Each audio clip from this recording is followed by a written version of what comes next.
हरिओम।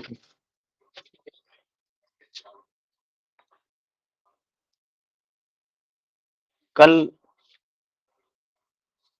जब क्लास शुरू करने लगा तो नेटवर्क पता नहीं क्यों कनेक्ट नहीं हो रहा था लैपटॉप नेट से।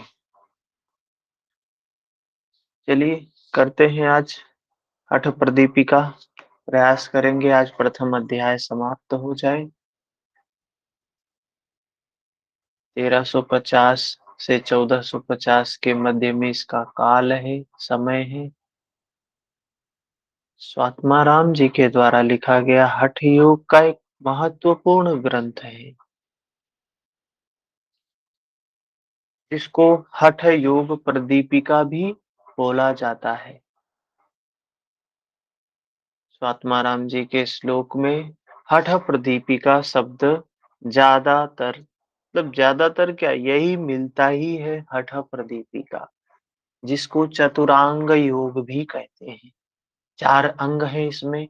सबसे पहले आसन, फिर कुंभक, फिर मुद्रा, फिर नादानुसंधान। 4 अध्याय हैं, 4 अंग हैं। पहले अध्याय में हम लोगों ने ये कुछ बातें देखी हैं, जिसमें स्वात्माराम जी हठ प्रदीपिका दे रहे हैं भ्रमित लोगों को, जो अनेक मतों के कारण भ्रमित हैं, राजयोग को नहीं जानते हैं। उनके लिए उन्होंने दिया है श्री आदिनाथाय नमस्तु तस्मै येनोपदिष्टा हठ योग विद्या विभ्राजते प्रोन्नतराजयोगम् आरूढं भिक्षोरधिरोहिणी। भगवान शिव को नमस्कार करते हुए राजयोग पर चढ़ने के लिए सीढ़ी का काम करने वाली विद्या का वर्णन करते हैं। प्रणम्य श्री गुरुनाथम स्वात्मारामेण योगिना केवलं राजयोगाय हठ विद्योपदिश्यते। केवल राजयोग, हठ विद्या का उपदेश क्यों किया गया है? केवलम राजयोगाय, केवल राजयोग की प्राप्ति के लिए। इसके मर्मज्ञ थे गोरक्षनाथ जी, मत्स्येंद्रनाथ जी। इन्हीं की कृपा से स्वात्मा राम जी ने भी हठ योग को जाना। श्री आदिनाथ एक योगियों की श्रृंखला बताई, जिसमें योगियों के नाम बताए गए। आदिनाथ, मत्स्येंद्र, सावरानंद, भैरव, चौरंगी, मीन, गोरक्ष, विरूपाक्ष, विलेशय, मंथान, भैरव, योगी, सिद्धि, बुद्ध, कंथणी, ओरंटक, सुरानंद, सिद्धिपाद, चरपटी, कानेरी, पूज्यपाद, नित्यनाथ, निरंजन, कपाली, बिंदुनाथ, काकचंडीश्वर, अल्लाम प्रभुदेव, घोड़ा चोली, टिंटनी, भानुकी, नारदेव, खंड, कपालिक। ये महान सिद्धगण हैं, जिन्होंने मृत्यु पर विजय प्राप्त कर ली है। अशेष ताप तप्ता नाम समाश्रय मठो हठ, अशेष योग युक्ता नाम आधारकम मठो हठ। आज का श्लोक ये याद करने वाला है, हमने भेजा है रिकॉर्डिंग। अठ विद्या परम गोप्या योगी नाम सिद्धि मिच्छताम, भवेद वीरवती गुप्ता निर्वीर्या तु प्रकाशिता। ये श्लोक हमें आज याद करना है। इस श्लोक पे आज हम दिन भर काम करेंगे। क्या बताया है? योग की सिद्धि, योग में सिद्धि की इच्छा रखने वाले लोगों को इसको गोपनीय रखना चाहिए, नितांत गुप्त रखना चाहिए। यह शक्तिशालिनी होती है, प्रकट करने पर शक्तिहीन हो जाती है। आगे हमने देखा है स्थान के बारे में बताया गया है। सुराज्य धर्म के देशे, सुभिक्षे निरुपद्रवे, धनु प्रमाण पर्यंतम, शिलाग्नि जलवर्जिते। एकान्ते मठिका मध्ये स्थातव्यं हठयोगिना। एकांते मठिका मध्ये स्थातव्यम हठ योगिना। ये बताया गया है स्थान कैसा होना चाहिए। अल्पद्वारम आरंध्रगर्तविवरम नात्योच्च नीचायतम सम्यग् भूमौ सान्द्रलिप्तम् अमलम् निशेष जन्तोज्झितम् वाहे मण्डपवेदिकूपरुचिरम् प्रकार संवेष्टितम् प्रोक्तम् योगमठस्य लक्षणमिदं सिद्धैर्हठाभ्यासभिः। ये कुटिया कैसी होनी चाहिए इसके बारे में बताया गया है। एवं विधे मठे स्थित्वा सर्वचिंता विवर्जितः गुरूपदिष्टमार्गेण योगमेव सदाभ्यसेत। बाधक तत्व 6 बताया है। अत्याहारः प्रयासश्च प्रजल्पो नियमाग्रहः जनसंघस्य लौल्यं च षड्वीर्योगो विनश्यति। बाधक साधक तत्व उत्साहात् साहसात् धैर्यात् तत्त्वज्ञानात् निश्चयात् जनसंग परित्यागात् षड्वीर्योगः प्रसिद्ध्यति। हठस्य प्रथमाङ्गत्वादासनं पूर्वमुच्यते कुर्यात् दासनं स्थैर्यम् आरोग्यं च लाघवम्। जितना रेड कलर में दिख रहा है इन इन नंबर के श्लोकों को हमें याद करना है।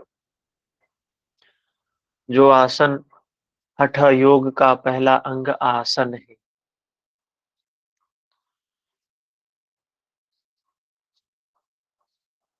जिन आसनों का वर्णन किया है स्वात्माराम जी ने, कह रहे हैं वशिष्ठ मुनि, मत्स्येंद्र नाथ, ये सब के द्वारा क्या है, स्वीकृत आसन है।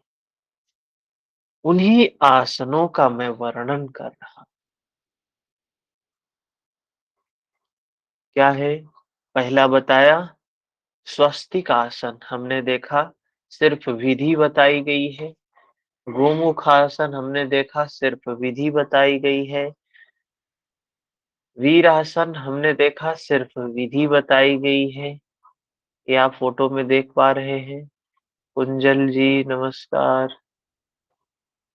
फिर कूर्मासन, ये स्थिति है कूर्मासन की, कछुए के समान दोनों पैर के दाहिने पैर का पंजा बाईं तरफ, बाएं पैर का पंजा दाहिनी तरफ, एड़ी दोनों सटी हुई है, हैं? दोनों एड़ी के मध्य में गुदा मार्ग को रखकर क्या है, ये कूर्मासन है।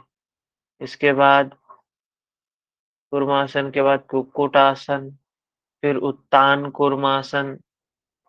ऐसे कुक्कुटासन की स्थिति में हाथ को और नीचे ले जाकर कोहनी बाहर निकालकर फिर दोनों हाथ की हथेलियों से गर्दन के पीछे पकड़ लेते हैं, लेट जाते हैं।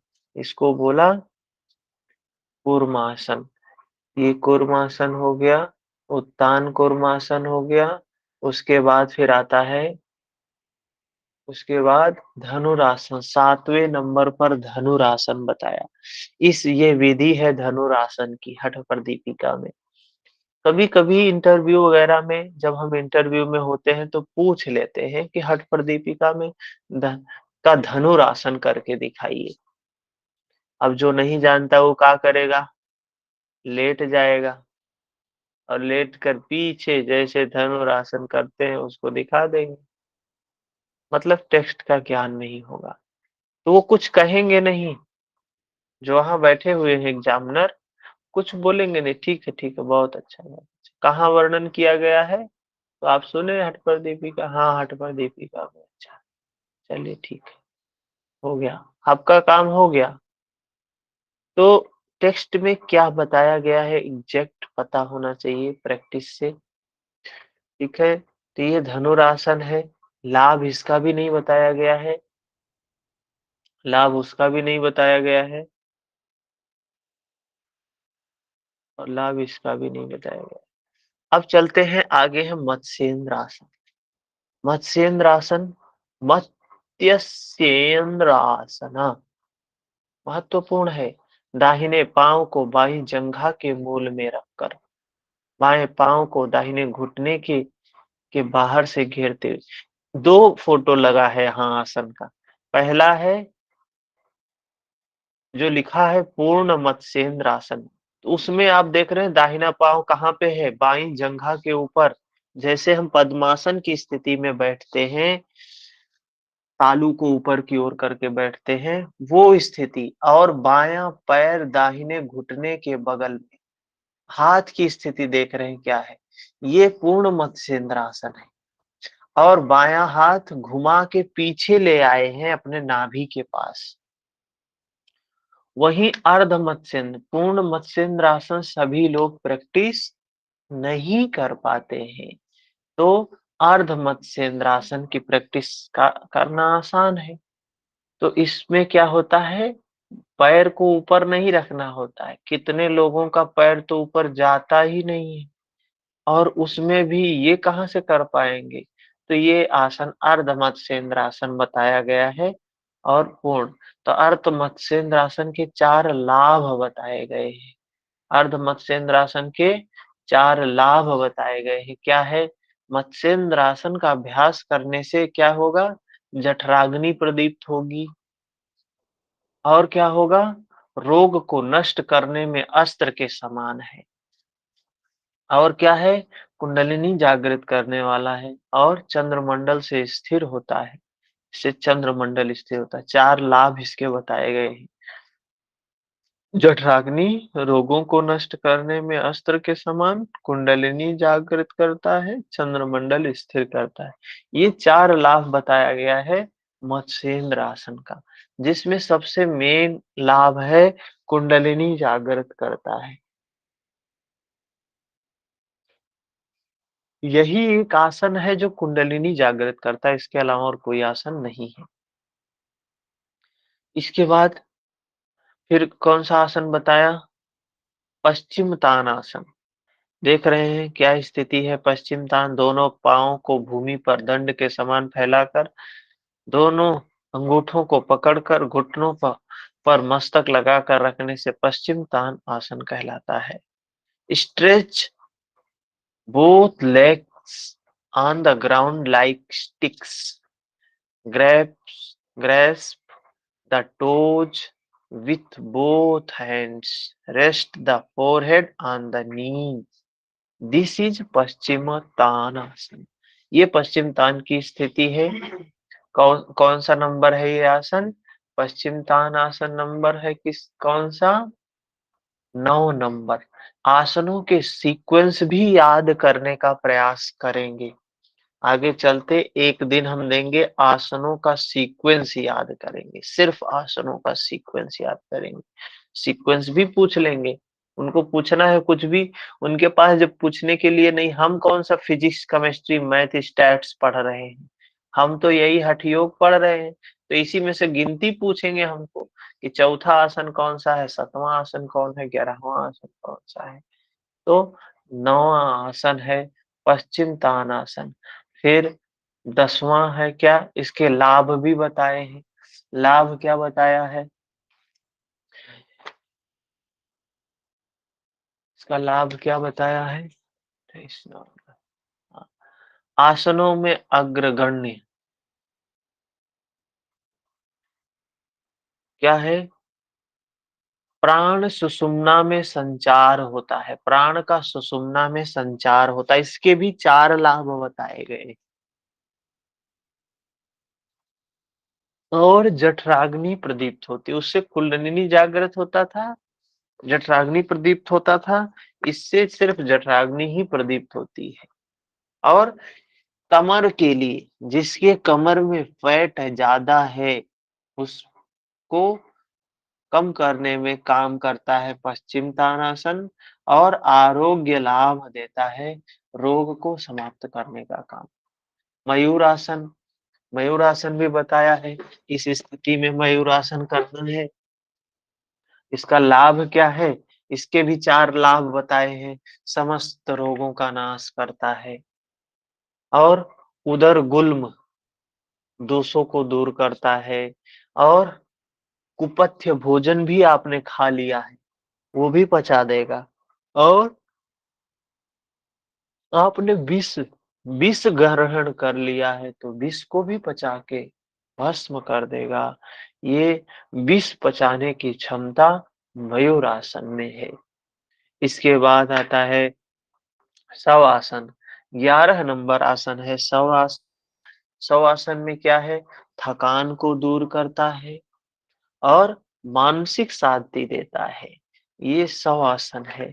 फिर उसके बाद अब आगे बताते हैं कि भगवान शिव ने कितने आसन बताए हैं? 84 आसनों को बताया है। उनमें से सर्वाधिक महत्वपूर्ण आसन कौन-सा है? उसका वर्णन कर रहा हूँ। 84 asanas were taught by Shiva. Of those, I shall describe the essential four. क्या है? सिद्धा, पद्म, सिंह, भद्र। These four are the best. ये 4 आसन बेस्ट हैं। क्या है? ये 4 आसन जो हैं सारभूत हैं। End of end of these Siddhasana is always comfortable to maintain. इसमें से किसका अभ्यास करना चाहिए? मतलब सभी आसनों में कौन सा आसन का अभ्यास? तो सिद्धासन का अभ्यास। सिद्धासन का अभ्यास ही महत्वपूर्ण है। फिर बताया है सिद्धासन के बारे में, कैसे होता है सिद्धासन, क्या है? विधि बताया है। इसमें विधि क्या है? देखिए, सिद्धासन के 2 टेक्निक बताए गए हैं। एक टेक्निक में क्या बताया है कि बाएं पैर को एनस और जनन अंग के मध्य में स्थित एड़ी को वहां लगाना है। दूसरे एड़ी को जनन अंग के ऊपर लगाना है। इस प्रकार पहली फोटो में आप देख रहे हैं। दूसरे में क्या बताया कि नहीं, दाहिने पैर को नीचे करना है, बाएं पैर को ऊपर करना है। ये 2 टेक्निक है मत उसके सिद्धासन के। ठीक है? तो ये जो पीछे वाला जो दूसरा टेक्निक बताया गया है, वो मत्स्येंद्र नाथ ने बताया है। ठीक है? दूसरे टेक्निक को मत्स्येंद्र नाथ ने बताया है और इसी को सिद्धासन, इसी को वज्रासन कुछ लोग कहते हैं, कुछ लोग इसी को मुक्तासन भी कहते हैं, कुछ लोग इसी को गुप्तासन कहते हैं। समकाल दिस सिद्धासना, सम वज्रासना, अदर्स काल इट मुक्तासना और गुप्तासना।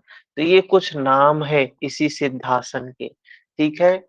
उसके बाद भाई सिद्धासन बहुत महत्वपूर्ण आसन है, तो उसकी महिमा भी थोड़ी-सी महिमा मंडन भी करेंगे कि जिस प्रकार यमों में मिताहार, हाँ, नियमों में अहिंसा, उसी प्रकार सिद्धों का सिद्धासन भी सभी आसनों में महत्वपूर्ण है। तो सिद्धासन के बारे में क्या है? सबसे महत्वपूर्ण आसन है सिद्धासन। और 4 प्रमुख आसन हैं, सिद्धम, पद्मम, सिंघम, भद्रम। उनमें से महत्वपूर्ण कौन है? सिद्धासन है। उसके बाद 84 आसनों में केवल सिद्धासन का ही अभ्यास करना चाहिए। भगवान शिव ने 84 बताया है, कहे कि सिद्धासन ही अभ्यास करो, बाकी किसी के अभ्यास करने की जरूरत नहीं है। इससे लाभ क्या है? तो 72,000 नाड़ियों का शोधन होता है। और क्या होता है? 72,000 नाड़ियों का शोधन होता है। और जो साधक इसको 12 वर्षों तक नियमित रूप से प्रैक्टिस करेगा, संयमित भोजन करेगा, वो निष्पत्ति अवस्था को प्राप्त कर लेगा। वो निष्पत्ति अवस्था को प्राप्त मतलब मुक्ति की अवस्था को प्राप्त कर लेगा। फिर आगे बताया सिद्धासन में जब आसन में बैठोगे होगा क्या? आसन में जब बैठेंगे तो ध्यान करेंगे। ध्यान करने पे क्या होगा? चित्त वृत्ति का निरोध होगा। और चित्त वृत्ति के लिए बताया चले वातम चले चित्तम निश्चले निश्चलम भवेत। जब चित्त की वृत्ति का निरोध होगा तो श्वास का भी निरोध हो जाएगा। श्वास निरोध होगा तो उन्मनी अवस्था स्वयमेव स्वयं आ जाएगी, उन्मनी कला अवस्था स्वयं आ जाएगी। ठीक है? उसके बाद क्या बताया? इसी प्रकार सिद्धासन ही दृढ़ता पूर्वक सिद्ध हो जाने पर तीनों बंध लग जाते हैं। ये सिद्धासन सिद्धासन ही एक ऐसा आसन है जिसके सिद्ध होने पर तीनों बंध स्वतः लगते हैं। सिद्धासन के सिद्ध होने से तीनों बंध स्वतः ही लग जाते हैं, उसके लिए कुछ करना नहीं पड़ता है। ठीक है? फिर आगे इसकी बड़ाई में कहते हैं सिद्धासन के समान कोई सिद्ध आसन नहीं है। केवल कुंभक के समान कोई कुंभक नहीं है। खेचरी मुद्रा के समान कोई मुद्रा नहीं है। नाद के समान कोई लय नहीं। 3 बातें बताई। सिद्धासन के समान कोई आसन नहीं, केवल कुंभक के समान कोई कुंभक नहीं, खेचरी मुद्रा के समान कोई मुद्रा नहीं, नाद के समान कोई लय नहीं। तो ये चारों चीजें भी पता होनी चाहिए। इसके बाद यहाँ तक हमने देखा था पद्मासन। पद्मासन के बारे में देखते हैं। सिद्धासन समाप्त हुआ। सिद्धम पद्मम सिंहम भद्रम। तो आज हमको इसको समाप्त कर लेना है। पद्मासन के बारे में जैसे सिद्धासन की 2 टेक्निक बताया ना, पूछ सकता है कोई सिद्धासन की हठप्रदीपिका में कितनी टेक्निक बताएगी? तो 2 टेक्निक बताएगी। पद्मासन की कितनी टेक्निक बताएगी? उसकी भी 2 टेक्निक बताएगी। क्या है?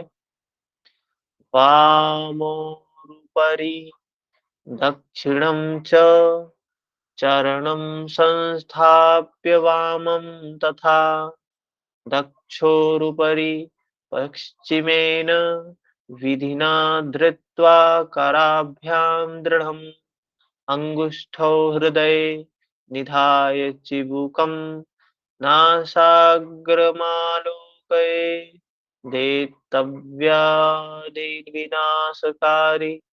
यमिनां पद्मासनं प्रोच्यते।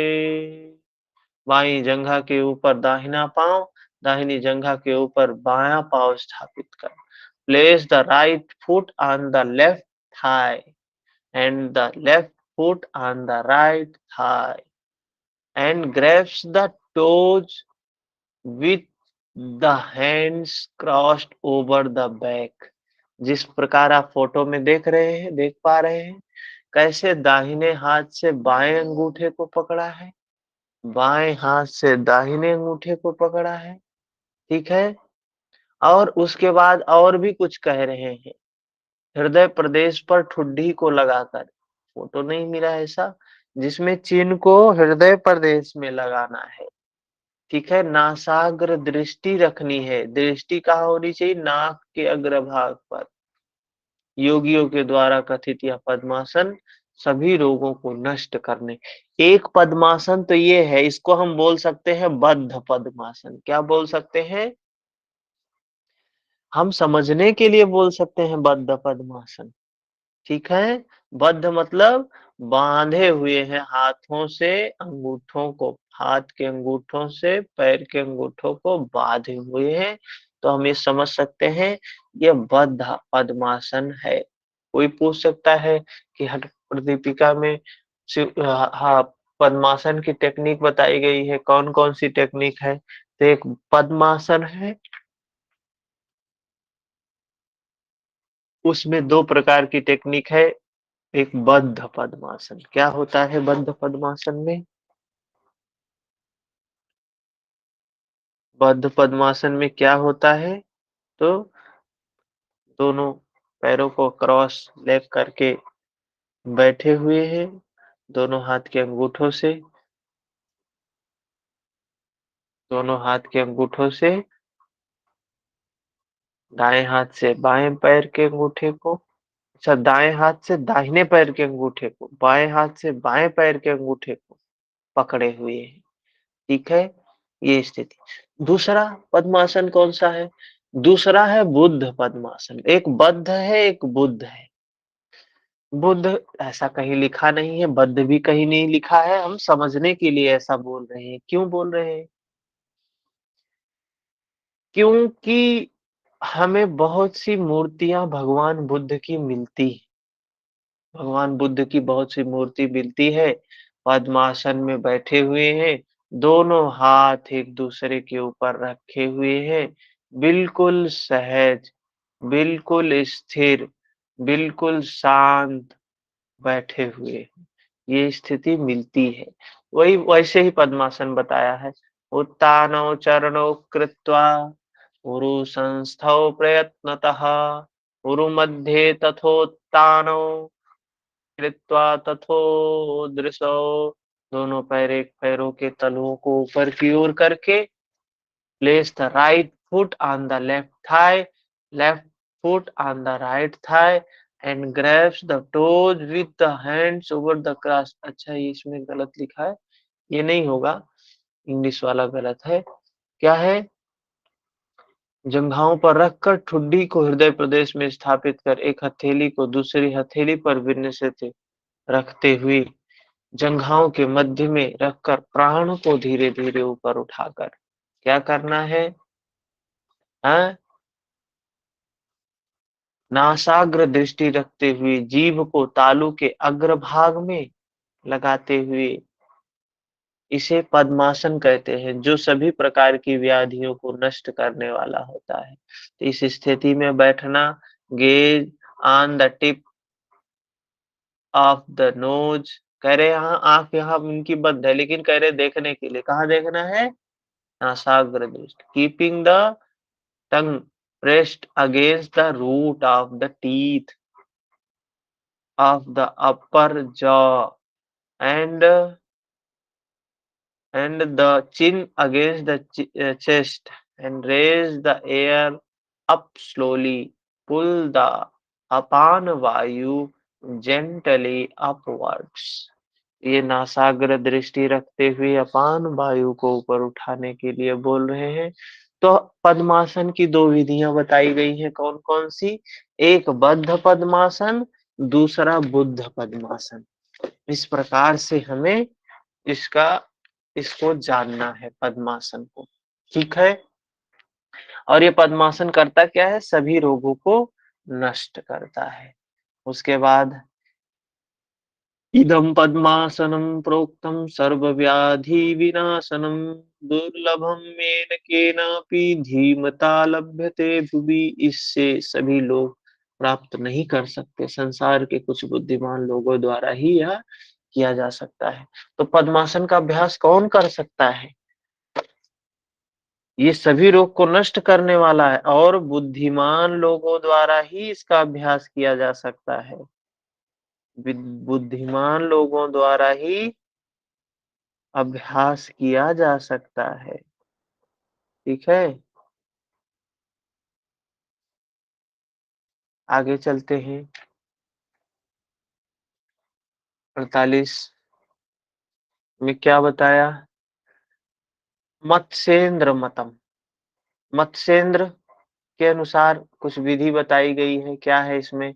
दृढ़ता पूर्वक पद्मासन लगाकर दोनों हाथों को संपुटित कर ठुड्डी को छाती पर भली प्रकार लगाकर जालंधर बंद लगाकर बार-बार अपान वायु को ऊपर उठाकर मूलबंध लगा कर मूलबंध लगाकर अंदर लिए हुए प्राण को नीचे ले जाकर अपान से मिलाकर एकमात्र परब्रह्म पर ध्यान लगाते हुए साधक शक्ति के प्रभाव से अनुपम ज्ञान प्राप्त करता है।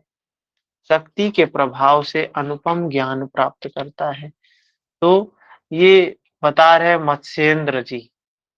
अच्छा, वहां पर जो हम लोगों ने सिद्धासन में देखा, वो एक टेक्निक तो स्वात्माराम जी ने बताई, योगियों की है, एक टेक्निक मत्स्येंद्र जी की है।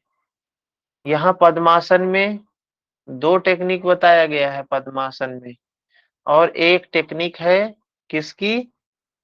मत्स्येंद्र जी की, मत्स्येंद्र के मत के अनुसार, ठीक है? और है वैसे ही, बस थोड़ा-सा टेक्निक में अंतर है। मतलब पद्मासन की अगर देखें तो 3 टेक्निक हमें मिली। पद्मासन में स्थित जो योगी नाड़ी द्वारा पूरित वायु को रोकता है वह मुक्त है, इसमें कोई संदेह नहीं। तो कह रहे हैं जो मत्स्येंद्र मत के अनुसार बताया, उसके बाद कह रहे हैं कि पद्मासन में जो योगी स्थित होकर नाड़ी द्वारा जो वायु पूरित किया गया उसको रोकता है, कुंभक करता है, मुक्त है, उसमें कोई संदेह नहीं है। मतलब कुंभक करने वाला योगी मुक्त हो जाएगा। फिर उसके बाद सिंहासन का वर्णन किया। सिंहासन की टेक्निक क्या है? जैसे हम लोगों ने हमने देखा था ना, एक किया कूर्मासन किया था। कूर्मासन जैसे नहीं है ये। ये कैसे है? इसमें जैसे हम वज्रासन में बैठते हैं ना, यहाँ वज्रासन के जैसे बैठेंगे, उसके बाद दाहिनी एड़ी को बाएं एड़ी के ऊपर, दाहिना पंजा बाएं तरफ, बायां पंजा दाहिनी तरफ, ठीक है? मतलब ये लेग क्रॉस हो जाता है टखने के ऊपर से। और उसके बाद आगे दोनों घुटनों को थोड़ा-सा गैप करके सीधा एकदम तन के, छाती तन-तान के, दोनों हाथ सीधे हैं, हथेली एकदम तनी हुई, अंगुलियां फैली हुई, और देखें किस स्थिति में है। दोनों एड़ियां अंडकोश के नीचे, सीवनी के दोनों ओर, बाईं एड़ी को दक्षिण पार्श्व में, दाईं एड़ी को वाम पार्श्व में लगाएं। उसके बाद क्या है? तब दोनों हाथों को घुटनों पर रखकर सभी अंगुलियां फैलाएं। मुख को चौड़ा करके नासाग्र दृष्टि रखते हुए क्या करें? स्थिर रहे, नासाग्र दृष्टि, और श्वास छोड़ते हुए आवाज करते हैं। कैसी आवाज होती? श्वास की ही आवाज होती, बहुत तीव्र आवाज नहीं होती है। ठीक है?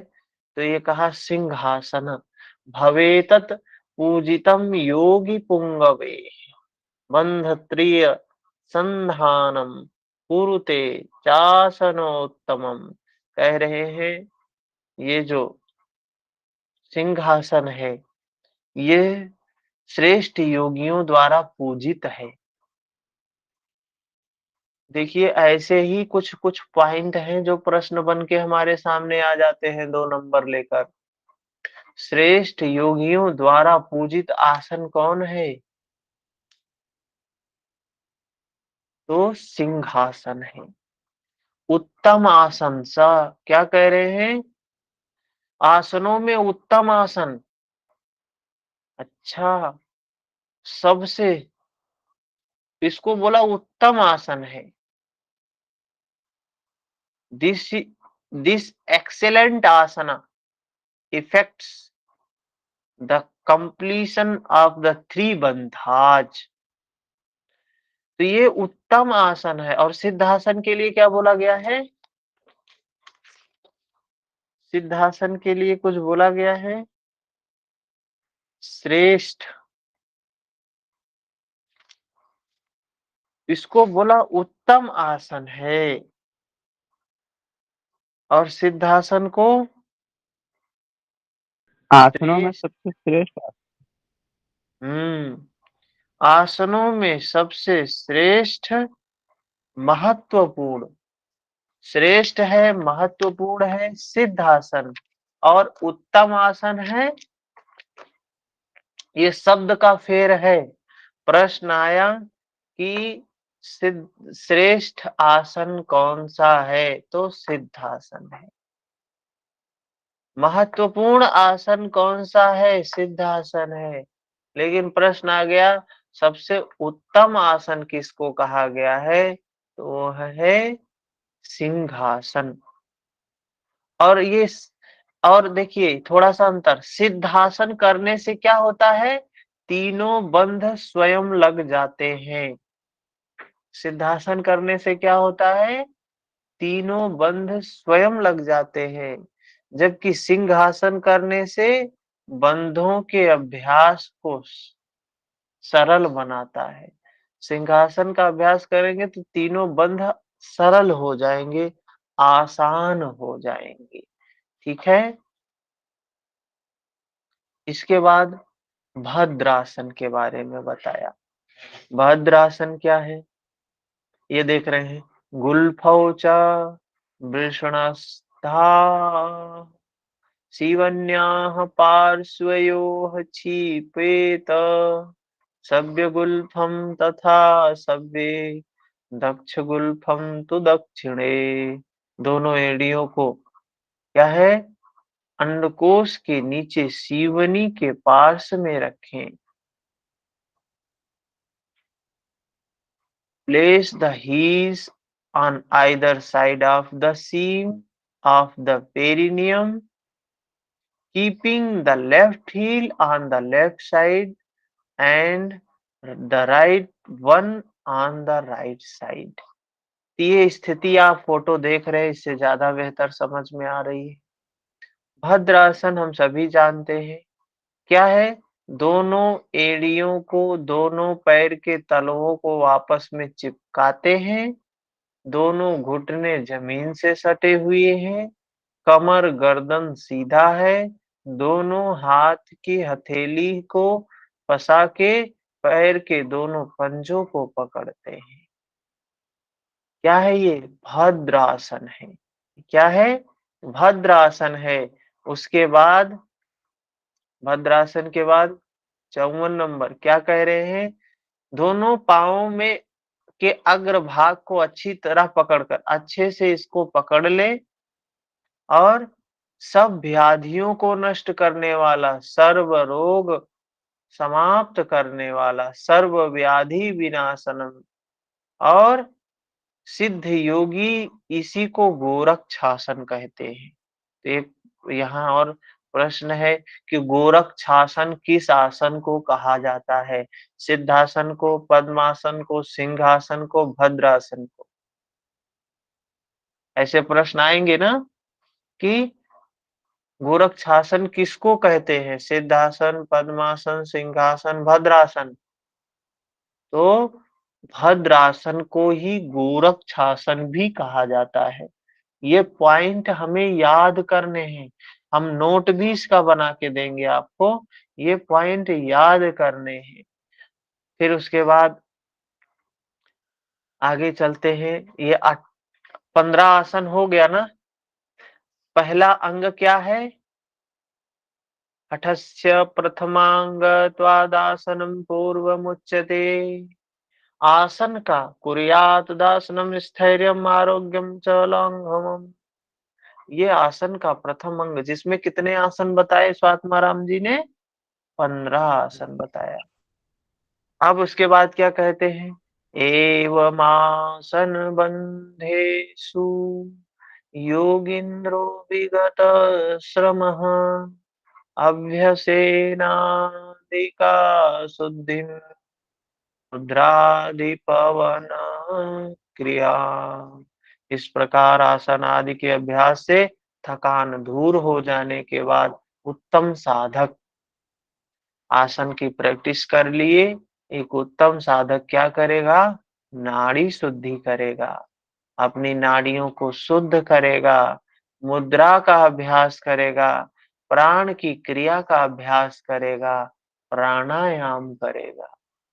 In this way, after the fatigue is removed, मतलब ये बीमारी व्याधि समाप्त हो गई। फ्रॉम द प्रैक्टिस ऑफ आसन, आसन के अभ्यास से हमारी जो फैट था शरीर में, विकार था, समाप्त हो गया। The best Sikar should practice the action of नाड़ी शुद्धि एंड मुद्रा। तो जो अच्छा साधक है वो नाड़ी शोधन करेगा, मुद्रा करेगा, इससे आगे बढ़ता जाएगा। ठीक है? आसनं कुम्भकं चित्रं मुद्राख्यं करणं तथा अथ नादानुसंधानाभ्यासनुक्रमो हठेः। क्या कह रहे हैं? महत्वपूर्ण है, क्रम बताया है यहाँ। एक चीज प्रश्न और पूछा जा सकता है कि हठ योग के 4 अंग बताए गए हैं। हठ योग के 4 अंग बताए गए हैं। आसन, प्राणायाम, मुद्रा, नादानुसंधान। ये 4 क्रम हैं हठ योग के स्वात्माराम जी के।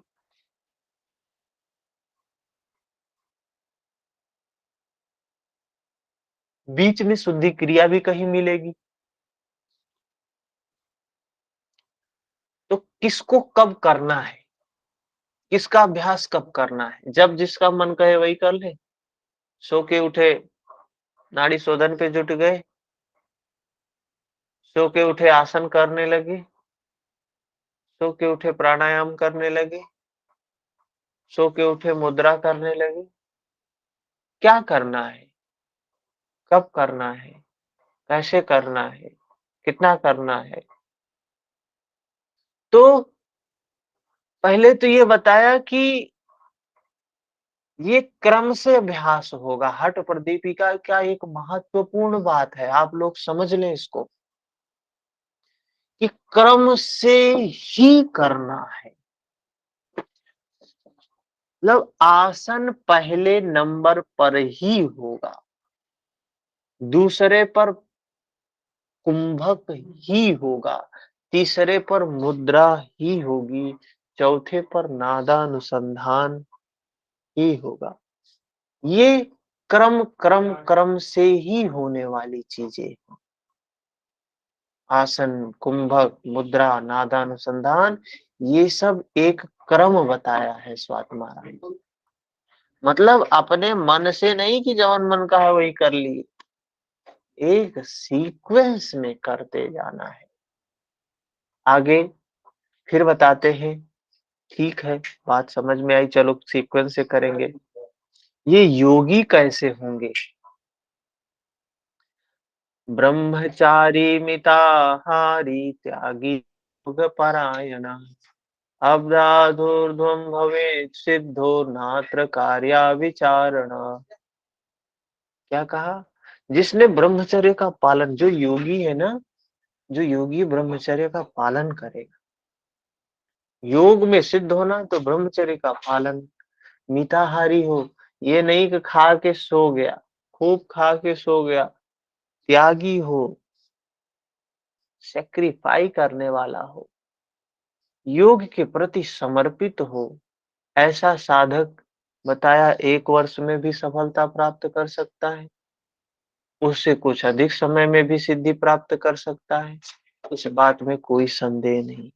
तो सफलता उसके ऊपर निर्भर करती है। सिद्धासन में सिद्ध योगी कितने दिन में सफलता प्राप्त कर लेगा बताया है स्वात्माराम जी ने? 12 वर्षों तक नियमित अभ्यास करेगा तो सफलता प्राप्त करेगा। फिर बता रहे हैं कि जिसने ब्रह्मचर्य का पालन किया, जिसने मिताहार का पालन किया, जो त्यागी है, योग के प्रति समर्पित है, ऐसा साधक 1 वर्ष या उससे अधिक में सिद्धि प्राप्त कर लेगा। इसमें कोई संदेह नहीं है, इसमें कोई दुविधा की बात नहीं है। आगे मिताहार अब बताते हैं कि बताया, पीछे बताया ना कि योगी कैसा होना चाहिए, जो मिताहारी।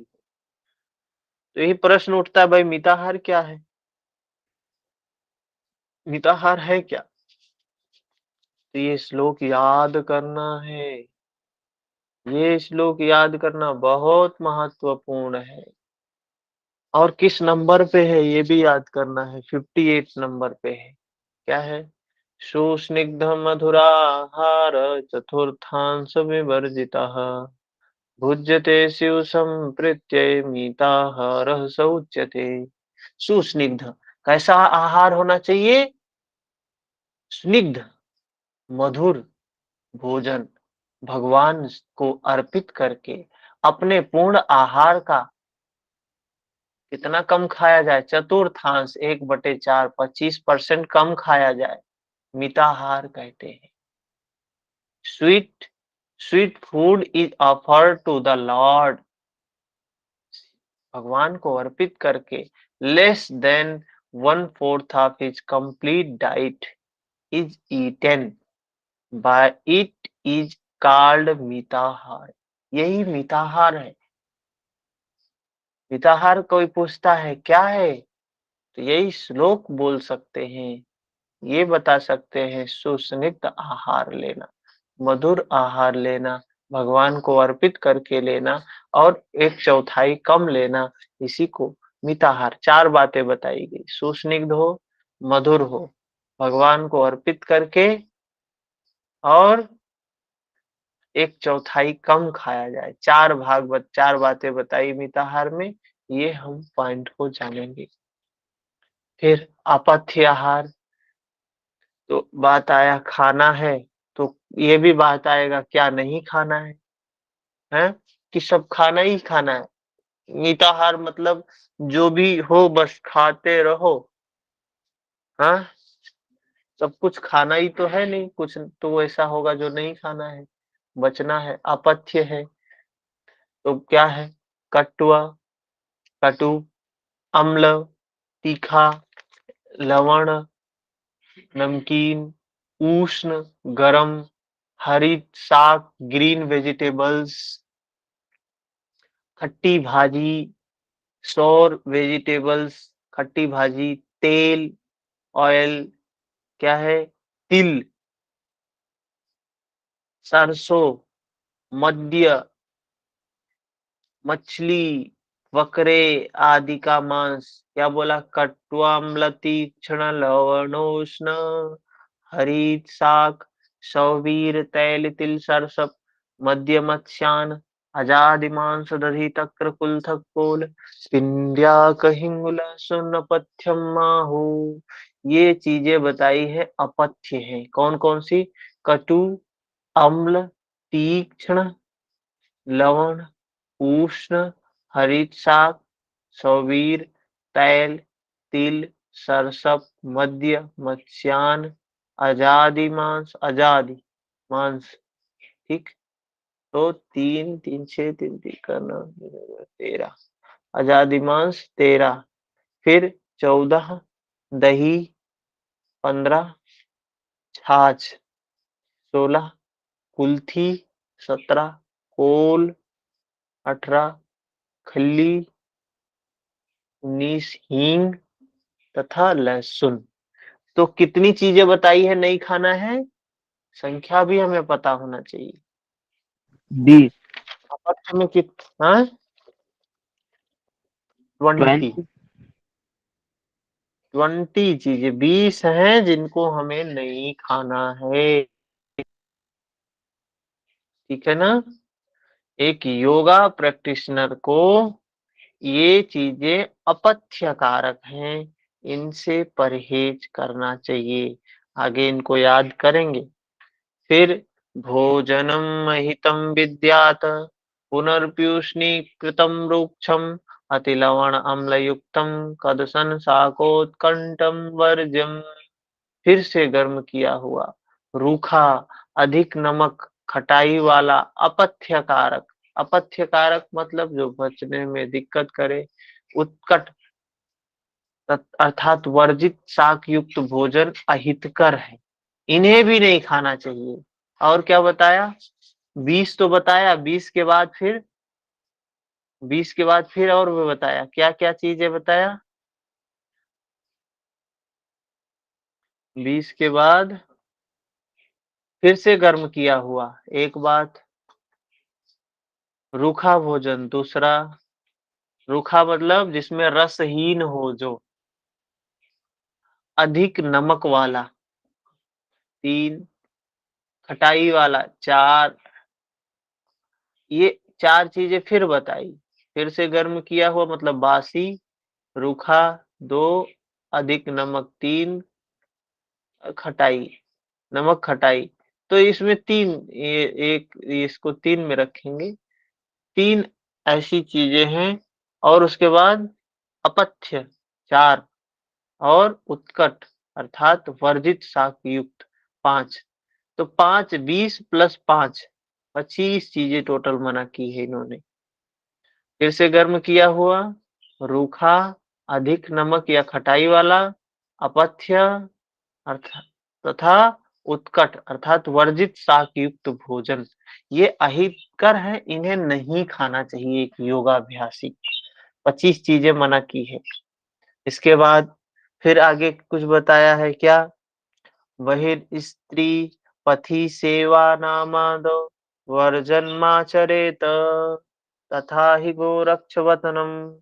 क्या कहा है कि योग अभ्यास के प्रारंभ में अग्नि का सेवन, स्त्री का संग, लंबी यात्रा, इन्हें छोड़ देना चाहिए।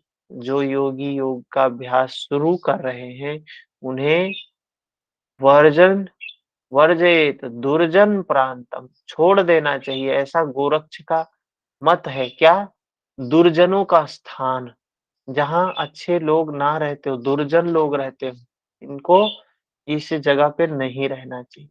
अग्नि का सेवन, स्त्री संग, लंबी यात्रा और क्या? प्रातः स्नान, सुबह उठ के, ठंडी का समय है, सुबह-सुबह उठा नहा रहे हैं, एक नियम बना लिया नहीं सुबह नहा, ऐसा नहीं करना चाहिए। उपवास, लंबा उपवास या उपवास नहीं करना चाहिए। शरीर को कष्ट देने वाले काम नहीं करने चाहिए।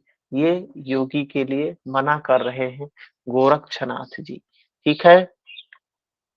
पथ्य आहार फिर बताते हैं क्या खाना है। क्या खाना है? गोधूम सारी अवषष्टिक शोभनान्नम क्षीराज्य खंड नवनीत सीता मधुनी शुंठी पटोलक फलादिक पंच शाखम मुद्रादि दिव्य मुदकम च यमीन्द्र पथ्यम। उत्तम योग साधकों के लिए पथ्यकारक भोजन है गेहूं। गेहूं पथ्य है, चावल पथ्य है। साठी, जो 60 दिन में तैयार होने वाला अनाज होता है, साठी चावल उसको बोलते हैं। गेहूं, चावल, जौ, साठी चावल, जैसे सुपाच्य अन्य दूध, घी, खांड, मक्खन, मिश्री, मधु, सूंठ, परवल, हैं? जैसे फल आदि, 5 प्रकार के शाक, 5 प्रकार के शाक, जीवंती, बथुआ, चौलाई, मेघनाथ, पुनर्नवा, इनके भी नाम कभी-कभी आ जाते हैं। कौन-कौन से साग हैं उसमें?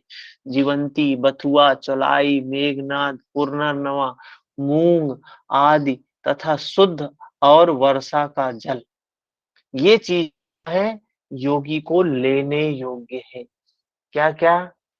अशोक जी कुछ पूछना है क्या?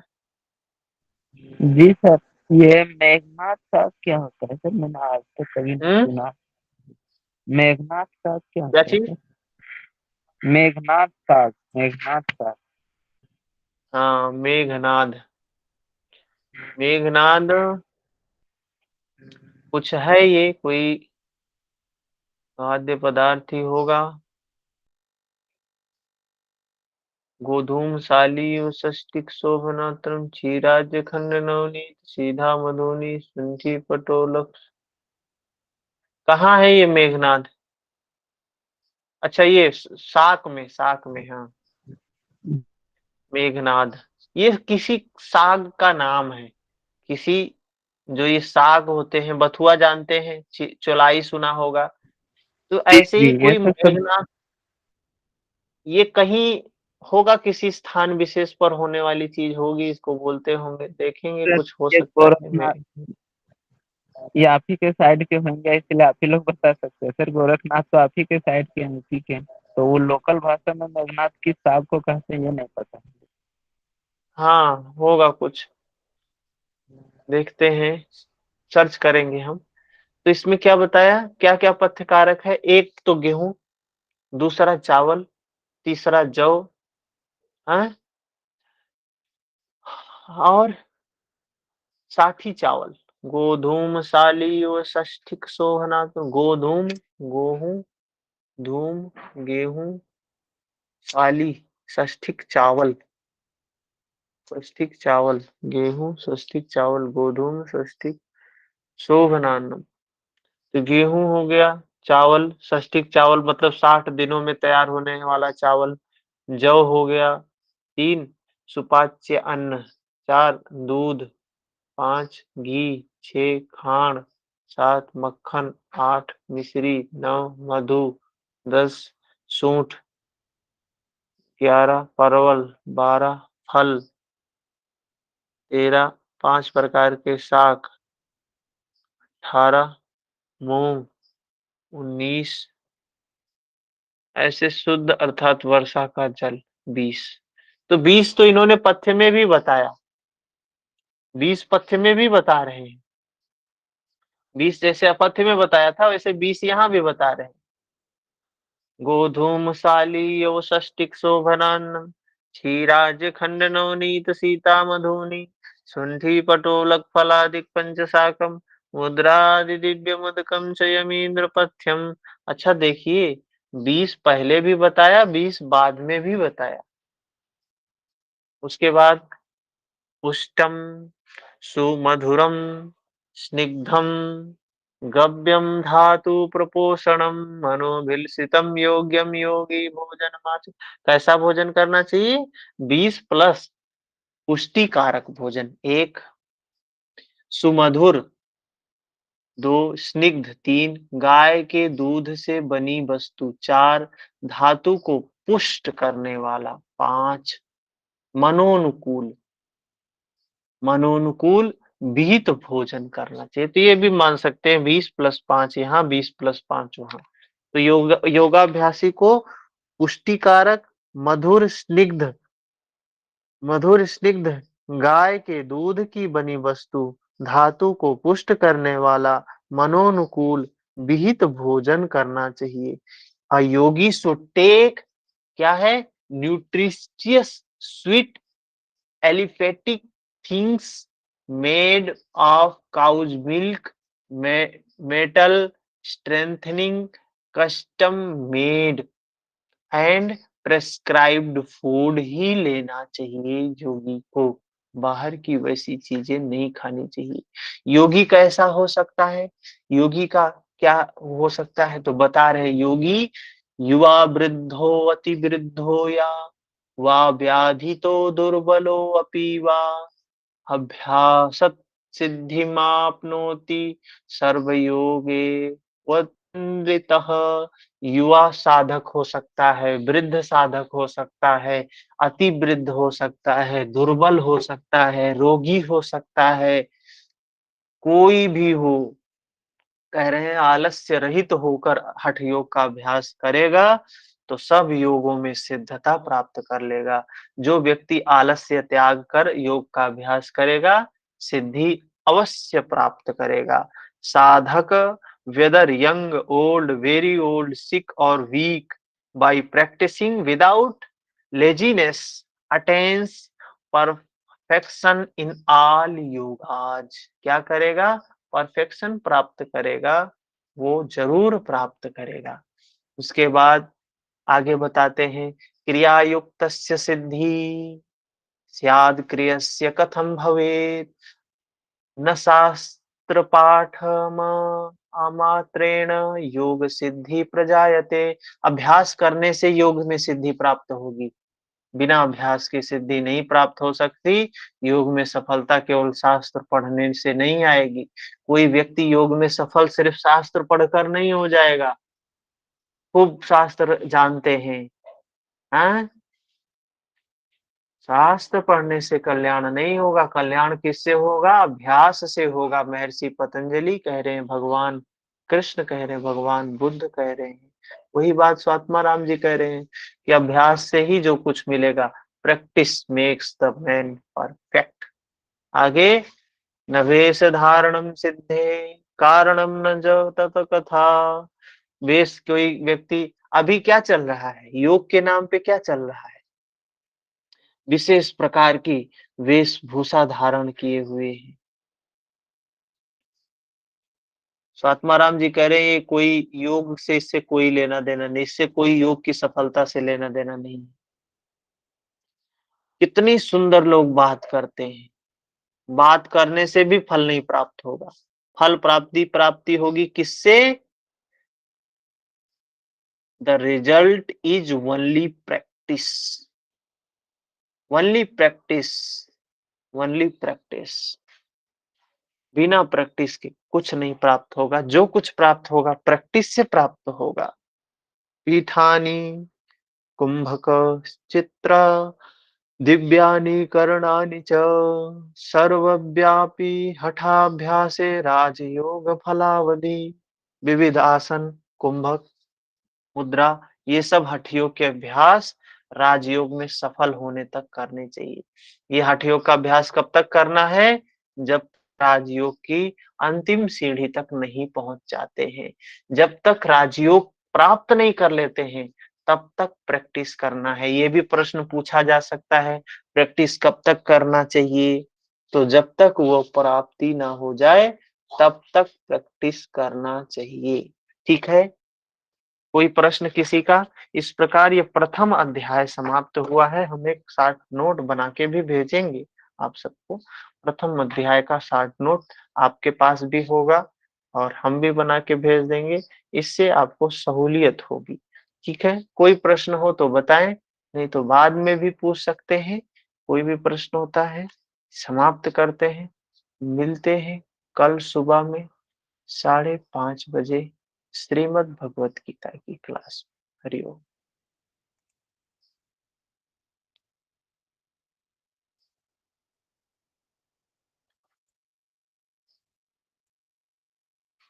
सुखदा जी, हरिओम।